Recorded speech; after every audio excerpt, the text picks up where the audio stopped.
یہ اتنے بڑے شخص ہیں کہ ہارون رشید نے انہیں قاضی القضاء بنایا تھا، چیف جسٹس بنایا۔ حضرت امام مالک کہتے ہیں میں غریب کا بیٹا تھا۔ اکثر دین پڑھنے والے غریبوں کے بیٹے ہوتے ہیں۔ امیروں کے بچے ایف ایس سی پڑھتے ہیں، بی ایس سی پڑھتے ہیں، ٹیکنالوجی پڑھتے ہیں، غریبوں کے بچے دین پڑھتے ہیں۔ میں ایک شادی میں تھا تو وہاں ایک دو لوگ کھانا کھا رہے تھے، تو بعض لوگ انہیں دیکھ دیکھ کے مذاق کر رہے تھے، ویڈیو بنا رہے تھے، کہتے دیکھو کھانا ہی نہیں آتا، کیا انداز ہے، سارا ان کا منہ جو ہے وہ کھانے سے بھر گیا، ہاتھ دیکھو کہاں تک ان کے لتھڑ گئے، کیا انداز ہے۔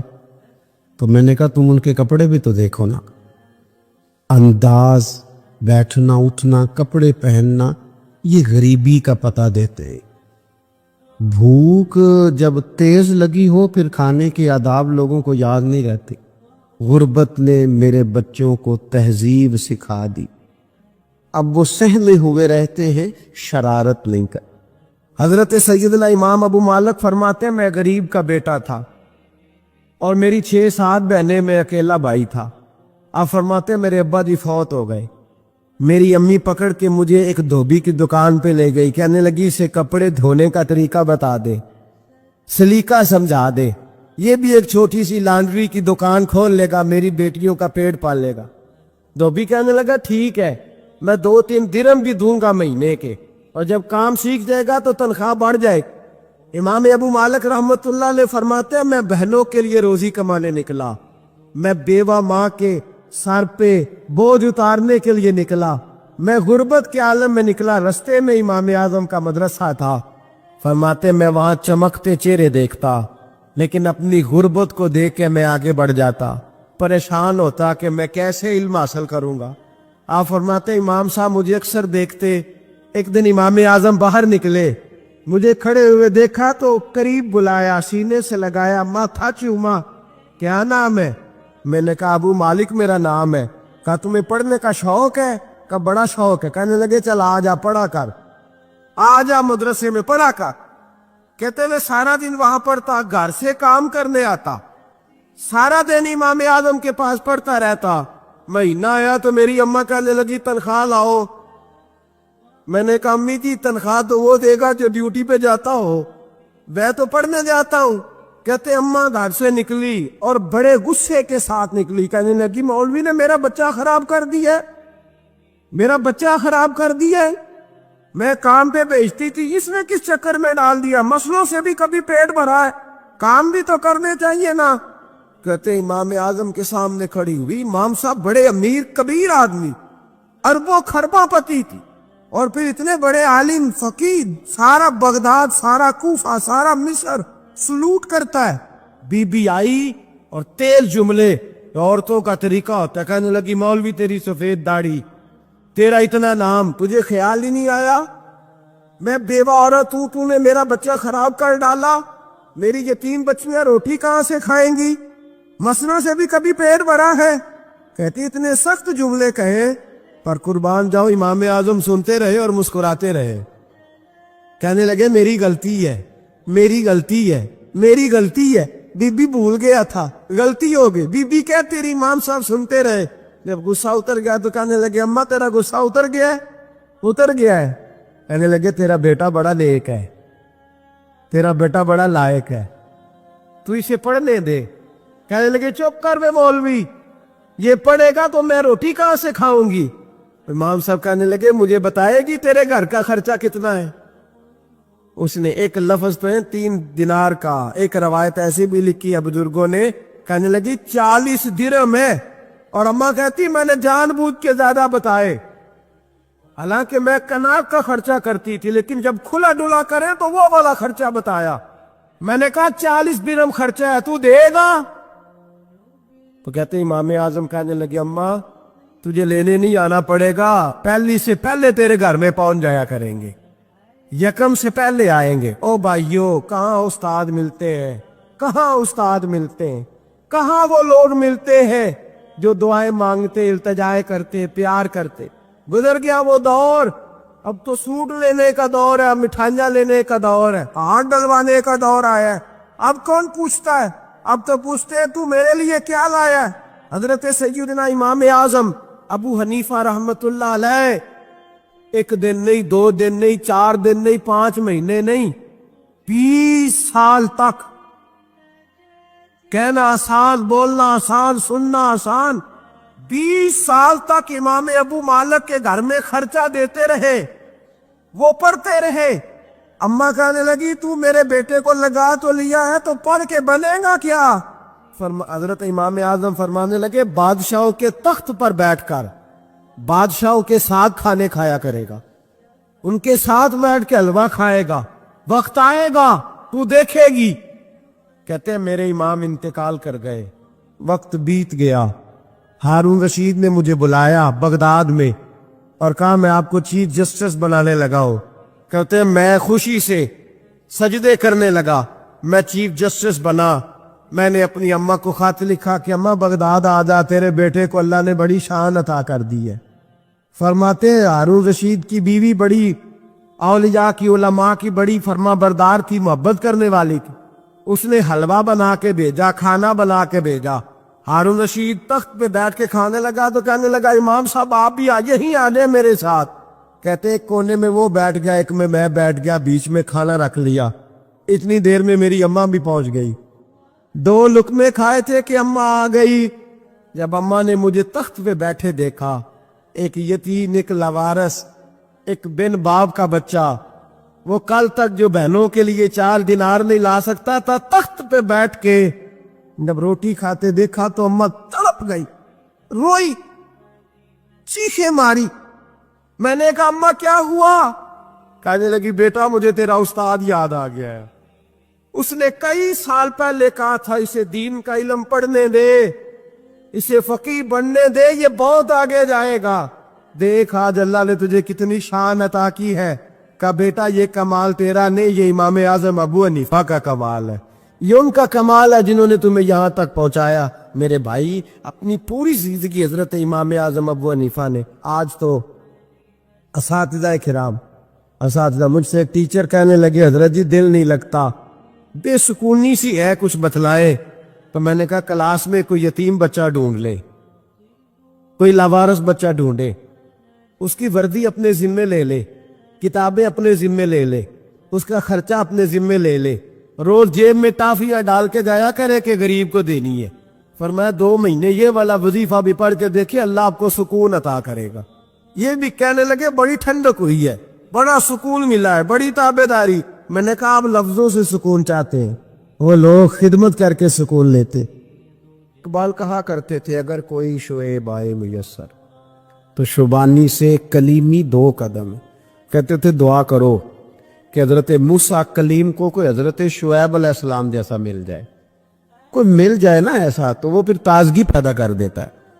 تو کچھ پرجوش، امام مالک رحمت اللہ علیہ کے ایک شاگرد کہتے ہیں کہ میرے استاد جو تھے وہ بڑے پرجوش تھے، علم پڑھانے میں شوق ہوتا ہے پڑھانے کا۔ یہ کچھ لوگ جمعہ پڑھاتے ہیں تو کچھ کہتے ہیں کہ ان جمعہ آ گیا تو کی کرنا ہے۔ ہمارے شاگردوں میں بھی ایسی ہیں، رات کو پوچھتے ہیں۔ ایک سے میں نے آج سویرے پوچھا، میں نے کہا بیٹے آج تو جمعہ پڑھانا ہے کی تقریر کرنے کے استاد جی ڈیسائیڈ نہیں کیتا۔ تو میں کہ بھی تو وڈا مولوی تا نے ڈیسائیڈ کیتا، میں تے 8 دن پہلے ڈیسائیڈ کر لینا کہ مجھے تو تیاری کرنی پڑتی ہے۔ بڑا علم ہوتا ہے نا لوگوں کے پاس، تو ڈیسائیڈ نہیں کرنا، بیٹھیں گے تو فر بات جاری ہو جائے گی۔ کہنے لگا نہیں وہ میں نے کہا خدا کے بندے کہتے ہو لوگ آخر میں آتے ہیں، تم بتاؤ تم تو تیاری آخر میں شروع کرتے ہو، کچھ خدا کا خوف کریں بھائی۔ ایک استاد ہوتا ہے ایک پرجوش۔ امام مالک کے شاگرد فرمانے لگے کہ ہمارے استاد پڑھانے میں بڑے باذوق تھے، ان کا جذبہ رہتا تھا پڑھانے کا، اور کتاب سے وابستہ رہتے، پڑھنا پڑھانا، مسائل دریافت کرنا، یہ شعبہ ہے نا جی ہمارا۔ جس طرح آپ جس شعبے سے وابستہ ہیں تو اگر آپ اس کو چھوڑ دیں گے نا، فزکس کا استاد بھی کہتا ہے کہ اگر رات کو میں خود پڑھوں گا نہیں تو سویرے پڑھا نہیں سکوں گا۔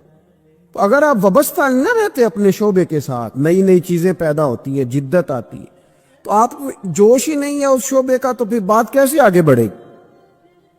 تو کہتے ہیں امام مالک بڑے جب بیمار ہو گئے شدید، تو شاگرد کہتے ہیں میں تیمارداری کرنے گیا، تو میں نے جب دیکھا تو مجھے چہرہ دیکھ کے سمجھ آئی کہ امام مالک کا آخری وقت ہے، بڑے کمزور ہو گئے۔ اور میدے میں اور پیٹ میں اتنی تکلیف تھی کہ انہیں دودھ پلایا جا رہا تھا چمچ کے ساتھ، پیالے کے ساتھ، صرف دودھ پی سکتے تھے، کمزور ہو گئے۔ فرماتے میں جا کے بیٹھا، زندگی میں کبھی ایسا نہیں ہوا تھا کہ میں جاؤں اور امام صاحب کسی دینی مسئلے پر مجھ پر گفتگو نہ کریں، لیکن آج میرے دل میں خیال تھا کہ اب تو اس وقت تو ہوش ہی نہیں رہتی کوئی آدمی، لیکن کہتے ہیں میں جا کے بیٹھے تھا کہ امام صاحب نے آنکھیں کھولی، فرمایا ماشاءاللہ آپ آئے ہیں، چلو یار میں ابھی کوئی بندہ ہی تلاش کر رہا تھا، ایک مسئلے پہ بات کرنی تھی۔ کہتے ہیں لفظ نہیں پورے ادا ہوتے، ان کے جملے ٹوٹتے ہیں، بیچارے کمزور ہو گئے، بڑھاپا ہے، ایک مسئلے پر بات کرنی تھی۔ تو فرماتے ہیں کہ میرا دل نہ اتنا نرم ہوا کہ میرے آنسو بہہ گئے۔ میں نے کہا اس حال میں بھی استاد جی آپ کو دین کی فکر ہے؟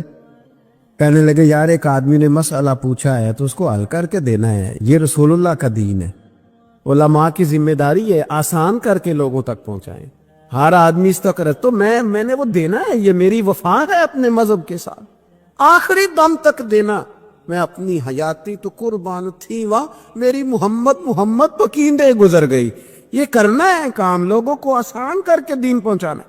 فرماتے ہیں کہ میں نے کہا استاد جی فرمائیں، کہنے لگے یار یہ حج کے موقع پر جو رمی جمار ہوتی ہے، جمرے کو شیطان کو کنکر مارے جاتے ہیں، پوچھنا یہ ہے کہ دونوں طرح سے سنت ہے، پیدل بھی مار سکتے ہیں سواری پہ بھی، تو یہ بتا کہ پیدل افضل ہے یا سواری پہ افضل ہے؟ تو کہتے ہیں میں نے کہا استاد جی میرا خیال ہے پیدل افضل ہے، لوگوں کو تکلیف کم ہوگی۔ تو کہنے لگے نہیں تو نے غلط کہا ہے، کھانا نہیں کھایا جا رہا، لیکن اب استاد ہیں تو جوش کتنا ہے، فرمانے لگے تو نے غلط کہا۔ کہتے ہیں میں نے کہا پھر استاد جی سواری پہ افضل ہے اگر پیدل افضل نہیں؟ کہنے لگے نہیں تو نے پھر بھی غلط ہی کہا ہے۔ کہتے ہیں میں نے کہا حضور دونوں طرح غلط ہے تو صحیح کیسے ہے؟ فرمانے لگے بیٹے اگر اس بڑھاپے میں بھی میں مسئلہ بتانے میں تیزی نہیں کرتا، تحقیق کرتا ہوں، تو نے جوانی میں تیزی کرنی شروع کر دی، سوچے ہی نہیں بات کو، فٹافٹ بیان کر دی کہ اگر یہ نہیں تو یہ، حکمت والا ہے کو سمجھنا پڑتا ہے، حکمت کے ساتھ پھیلتا ہے۔ کہتے میں نے کہا استاد جی حکم کریں پھر آپ بتائیں کیسے افضل ہے؟ فرمانے لگے مستحب ہے، اچھا عمل ہے کہ ایک شیطان کو کنکر مار کے تو دعا مانگی جائے، اور اتنی دیر مانگی جائے جتنی دیر میں انسان 20 آیات قرآن پاک کی پڑھ لیتا ہے، اور یہ مستحب عمل ہے، یعنی کرے تو ثواب ہے، نہ کرے تو گناہ نہیں۔ مستحب ہے کہ دوسرے کو کنکر مار کے پھر دعا مانگی جائے، تیسرے کو کنکر مار کے کھڑے نہیں ہونا، دعا مانگتے مانگتے چلے جائے۔ تو فرمانے لگے مسئلہ سن، جس نے چونکہ مستحب ہے مانگے چاہے نہ مانگے، تو جس نے تو کنکر مار کے دعا مانگنی ہے نا، اس کے لیے افضل یہ ہے کہ وہ پیدل کنکر مارے، اور جس کا ارادہ دعا مانگنے کا نہیں نا، اس کے لیے افضل یہ ہے کہ وہ سواری پہ بیٹھ کے کنکر مارے، تو دونوں جہتیں بدل جائیں گی۔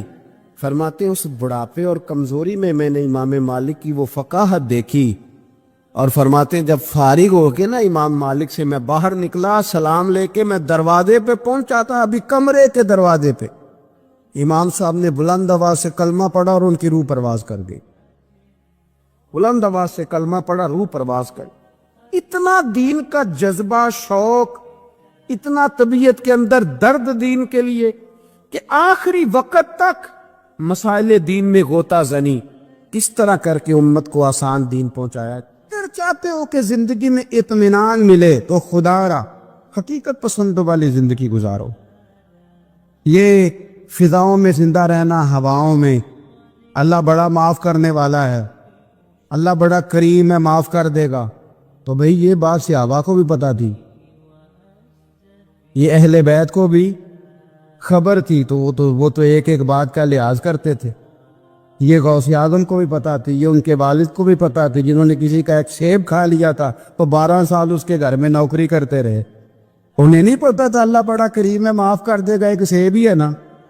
تو حقیقت پسندی آپ کو سکون دے گی، اور اگر آپ نے اپنے آپ کو غیر مطمئن کیا ہوا ہے، بات کچھ اور ہے، اور آپ نے اپنے آپ کو ڈال کسی اور طرف لیا ہے، تو پھر آپ کو سکون مل سکتا؟ سکون حقیقت پسندی میں، اصل میں سکون ہوتا ہے، اداکاری میں سکون نہیں ہوتا۔ تیسری بات سنیں، اگر آپ چاہتے ہیں زندگی میں مطمئن رہیں تو دنیا داروں سے امیدیں توڑ دے، اللہ اور اس کے رسول سے امید وابستہ کرے، اولیاء اللہ سے امیدیں وابستہ کرے، صحابہ اور اہل بیت سے امیدیں، اللہ اور اللہ والوں سے امیدیں، دنیا داروں سے امیدیں۔ آپ کو پتہ ہے دنیا دار کی تباہی کب ہوتی ہے؟ جب انہیں خوش آمدی مل جاتا۔ چودھری کا بیڑا اس وقت غرق ہوتا ہے جب اسے چودھری کہنے والے زیادہ ہو جاتے ہیں۔ سیٹھ صاحب اور نواب صاحب بیچارے تباہ تب ہوتے ہیں بھولے پل میں، جب ان کے دائیں بائیں ریلا ہوتا ہے سیٹھ صاحب کہنے کا، لوگ انہیں کھانا چاہتے ہیں، پیار ان کا نہیں ہوتا، ان کی جیب کا ہوتا ہے، محبت ان سے نہیں ہوتی، ان کی کرسی سے ہوتی ہے، ضروریات کا پیار ہوتا ہے، تباہ کر دیا جاتا ہے۔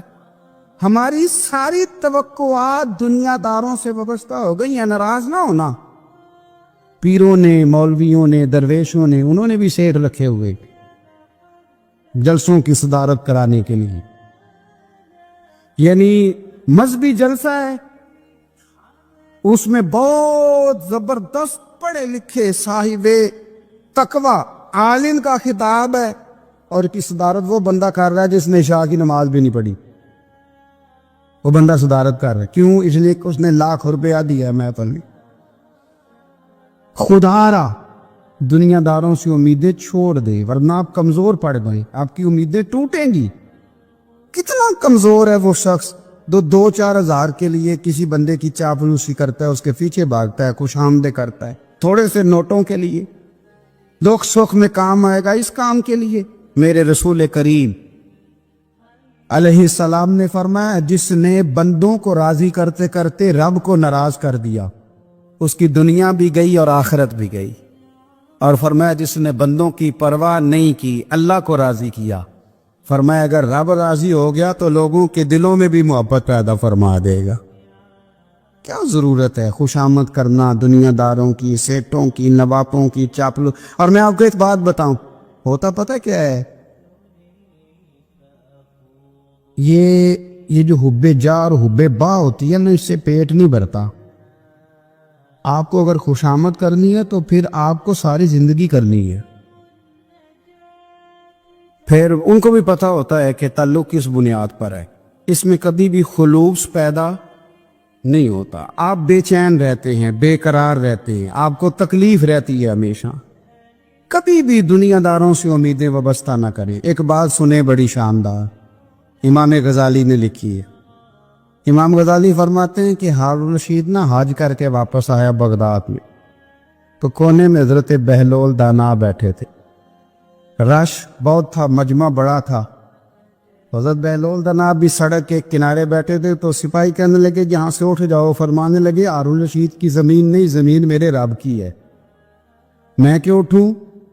وہ قریب سے گزرا تو سلام لی، تو آپ نے اس کا پروٹوکول دیکھا تو فرمانے لگے ہارون رشید تجھ سے تگڑے تگڑے موٹے موٹے پروٹوکول میں نے لوگوں کے دیکھے، اور یہ جو تیرے دائیں بائیں آج تیرے نعرے لگا رہے ہیں، یہ پہلے ان لوگوں کے نعرے لگایا کرتے، اور تھوڑا وقت گزرنے دے، جو تیرے بعد آئے گا نا یہ سارے پھر ان کے نعرے بھی لگائیں گے۔ تو جھوٹ کی دنیا میں زندہ ہے، ان سے تو نے امیدیں وابستہ کی ہیں، یہ کل اس کے نعرے لگائیں گے۔ اس کے دل پہ بڑا اثر ہوا، گھوڑے سے اتر آیا، آگے کہنے لگا حضور آپ نے مجھے بڑی اچھی نصیحت کی ہے، میرا دل بڑا ٹھنڈا ہوا ہے، میں نے سنا ہے آپ مقروض ہیں کچھ لوگوں کا قرض، تو مجھے کوئی حکم ہی کر دے۔ آپ ہنسنے لگے، فرمانے لگے یار تو بڑا ہی بیوقوف ہے، بڑا ہی بیوقوف ہے، تو میں تجھے نصیحت کر رہا ہوں تو مجھے الجھا رہا ہے، حضور کوئی حکم کر دیں۔ کیا خوبصورت انداز ہے رب کریم کے بندوں کا۔ حضرت بہلول دانا فرمانے لگے تیرا رب کون ہے؟ کہا اللہ، تو فرمایا میرا کون ہے؟ کہا اللہ۔ فرمانے لگے یہ تو نہیں نہ ہو سکتا کہ اللہ ہارون رشید کو دیتا رہے اور بہلول دانا کو بھول ہی جائے، یہ تو نہیں نہ ہو سکتا کہ ہارون رشید کو دیتا رہے اور بہلول دانا کو بھول جائے۔ فرمایا اس کا دل، اس کا ارادہ ہوا، ارادہ قدرت ہوا کہ بہلول مقروض رہنا چاہیے، تو اگر رب مجھے رکھنا چاہتا ہے، دکھ قبول محمد بخشا، راضی رہن پیارے، اگر وہ چاہتا ہے میں مقروض رہوں تو میں بھی چاہتا ہوں کہ میں مقروض ہی رہوں. یہ تو نہیں نہ ہو سکتا کہ تجھے دے اور مجھے نہ دے. فرمایا میری تجھ سے کوئی امید نہیں, مجھے جب بھی دے گا میرا رب بھی دے گا, اور وہ دے گا تو پھر انشاءاللہ خزانے کھول کے دے گا. دنیا داروں سے امیدیں وابستہ کرنا, لوگوں کے پیچھے یہ چھوڑ دیں. آپ بے چین رہیں, بے قرار رہیں, اللہ والوں سے ضرور امیدیں وابستہ کریں, اس لیے کہ ان کے پاس جو کچھ ہوتا ہے وہ دراصل رب کا ہی ہوتا ہے. لیکن سیٹھوں سے, نوابوں سے, سیاستدانوں سے باز آ جائے. ہماری بڑی امیدیں وابستہ ہیں. میں اکثر کہتا ہوں جتنے پھیرے نوکری کے لیے دنیا دار کے دروازے پہ لگائے ہیں نا, اس سے کم دفعہ مسجد میں نفل پڑے ہوتے تو رب اتنی بڑی مہربانی فرما دیتا. تو عبداللہ بن مبارک فرماتے فرض حج کر لیا, نفل کرنے جا رہا تھا, 300 دینار پاس تھے. میں پہنچ گیا کوفے تک, وہاں سے جا کر کے کچھ سامان خریدنا تھا, احرام خریدنا تھا, ضرورت کی چیزیں, دوست بھی ساتھ تھے. کہتے ہیں یار میرے جلدی تھک گئے, خریداری کر کے وہ چلے گئے. میں شام تک رکا, بڑا تھک گیا تو سوچا اتنی لمبی چوڑی خریداری کی ہے تو جھیل کی پاس, میں نے کہا وہاں جا کے ذرا ٹھنڈی ہوا لیتا ہوں. کہتے میں اس طرف گیا, رات کا اندھیرا تھا, مری ہوئی بھینس پڑی تھی. یہ کوئی 700-800 سال پہلے کی بات عرض کر لو. کہتے ہیں مری ہوئی بھینس پڑی تھی. ایک عورت کالے برقعے میں نقاب پوش آئی اور اس بی بی نے مری ہوئی بھینس کا خنجر سے گوشت کاٹا, تھیلے میں ڈالا اور دوڑی. کہتے ہیں میرے ذہن کے اندر خیال آیا کہ بی بی کوئی ہوٹل چلاتی ہے اور مردہ جانور کا گوشت لوگوں کو کھلاتی ہے. ویسے تو جاسوسی منع ہے, اس نیت سے کہ مسلمانوں کو بچاؤں اس کے پیچھے ہو لیا. کہتے ہیں وہ گلیاں گزرتی گزرتی کوفے کی تنگ گلی میں گئی. ایک بڑا سا دروازہ لکڑی کا, بڑا پھاٹک جو پرانے شہروں میں ہوتے. کہتے اس بڑے پھاٹک پر اس نے زور زور سے دستک دی, دونوں ہاتھوں سے دروازہ کھلا. وہ عورت اندر داخل ہوئی تو 3-4 بچیاں جھٹ سے اس کے گرد کٹھی ہو گئی. اماں کچھ لائی ہو؟ تو رونے لگی, کہنے لگی میں کچھ نہیں لا سکی. کہنے لگی یہ مردہ جانور کا گوشت ہے, اور حضور نے فرمایا جب مرنے لگو تو مردار کھا کے بھی جان بچا لو. اب میں دیکھتی ہوں تم سے کھڑا نہیں ہوا جاتا, نہ کھاؤ گی تو گر پڑو, یہ مردہ ہی ہے پکا لو.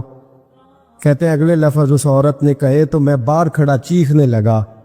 وہ کہنے لگی ہم سید زادیہ ہیں, صدقہ زکوٰۃ کھا نہیں سکتی, اور سب روگاں دا روگ محمد, جس دا نام غریبی, کنڈ ولا کے لنگ جاندے سب دوست یار قریبی, سید ہے. صدقہ زکوٰۃ یہ مردار کھا کے گزارا کرو. کہتے ہیں پھر اس عورت نے 4 بیٹیوں کو سینے سے لگایا, کہنے لگی تمہارا باپ زندہ ہوتا تو یہ دن سید بھی اور یتیم بھی اور مسکین بھی. پھر وہ روئیں. حضرت عبداللہ بن مبارک کہتے ہیں زور زور سے دروازے پہ دستک دی, بی بی باہر آئی, کون ہے؟ تو میں نے کہا میں عبداللہ بن مبارک ہوں, محدث ہوں, زمانہ مجھے جانتا ہے, میرے شاگردوں کی لسٹ بڑی لمبی ہے. کہنے لگی اچھا تو؟ کہنے لگا یہ 300 دینار ہے, تو مہربانی کرے تو رکھ لے, چلے اپنا کام کرے ہم جانے ہمارا. کہتے میں نے زمین پہ گھٹنے ٹیک کے نا تو سید زادی کے آگے ہاتھ باندھ دیے. میں نے کہا میں نوکر ہوں, تم اولاد ہو, میں خادم ہوں, تم نسل ہو, مہربانی کرو, مہربانی میرے اوپر مہربانی, پیسے رکھ لو. کہتے ہیں میں نے وہ پیسے دیے, میں واپس لوٹا. یار کہنے لگے چل, میں نے کہا نہیں میں نے نہیں حج کرنا. کہنے لگے کوئی نیا پلاٹ لینے کا پروگرام بن گیا, کوئی نئی انویسٹمنٹ, لوگ تانے دیتے ہیں نا, پر جے کر یار دے نام دا ملے میڑا, ان چولی پا لئیے پنجے سٹیے نا, جے کر یار دے نام دی ملے سولی, جھوٹا جھوٹ لئیے پچھاٹیے نا.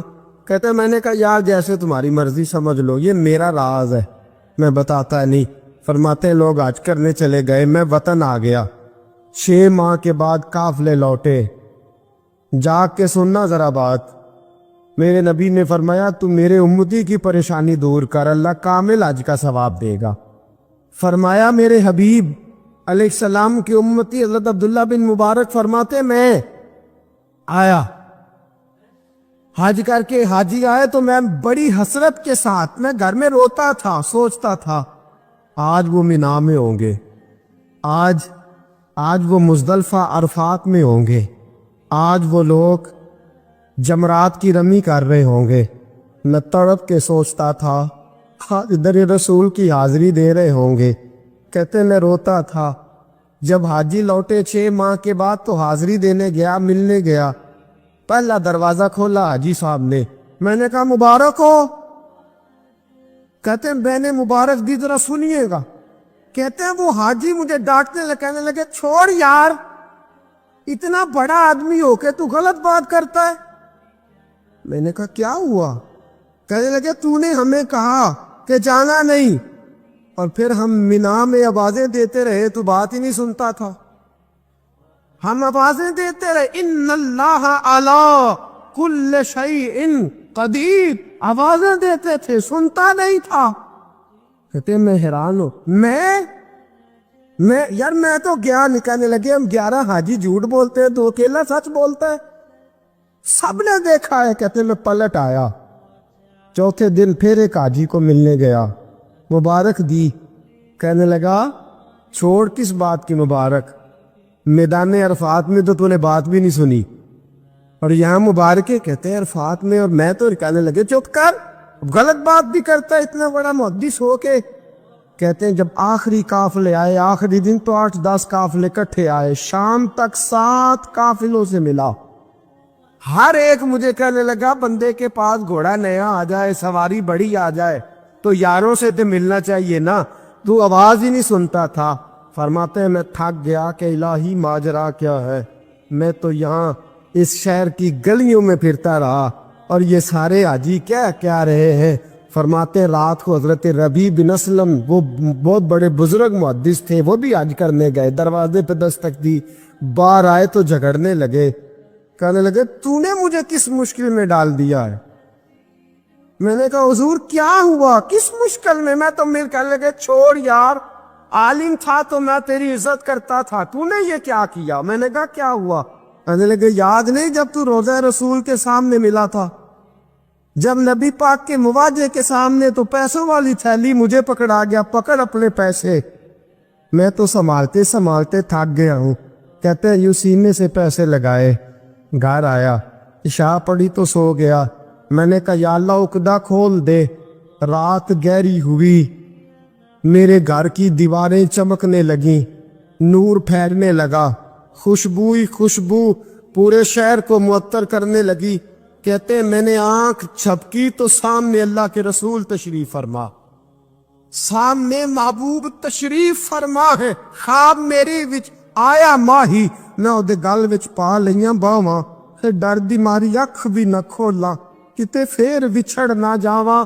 فرماتے میں محبوب پاک کی زیارت کی تو نبی پاک علیہ السلام کا دیدار کر کے پھوٹ پھوٹ کے رویا۔ اب میرا دل تھا حضور بولے، کوئی بات کرے، محبوب بولے، لب کھولے۔ فرمایا کیا؟ حضور نے فرمایا میں تجھے کتنے اور گواہ بھیجوں کہ تیرا حج ہو گیا ہے، میں کتنے گواہ بھیجوں کہ حج تیرا بے پرواہی ویکھ سجن دی، جتھے کسے دی پیش نہ جاوے، انہیں تاجاں والے در در رولے، منگتے تخت بٹھاوے، آزم کسے نو کارا مل دئی، کسے نو کارا مل دئی، کوئی کعبو خالی آوے۔ فرمایا کتنے گواہ بھیجوں کہ حج ہو گیا؟ میرے حبیب نے فرمایا اٹھ کے تھیلی کھول کے گیل لے، تو نے 300 دینار دیے تھے، میں نے 600 کر کے واپس کیے۔ فرمایا کن؟ حضرت عبداللہ بن مبارک نے 60 حج فرمائے۔ اس کے بعد کتنے حج کیے؟ ایک فرض کیا ہوا تھا، 61 ہو گئے۔ فرماتے ہیں میں بار بار گیا اور جب بلایا سرکار نے خود ہی انتظام ہو گئے۔ فرماتے ہیں بار بار میرے حبیب نے فرمایا تو آ چاہے نہ آ، رب نے تیرے نام کا فرشتہ بنا دیا ہے جو قیامت تک تیری طرف سے حج کرتا رہے گا،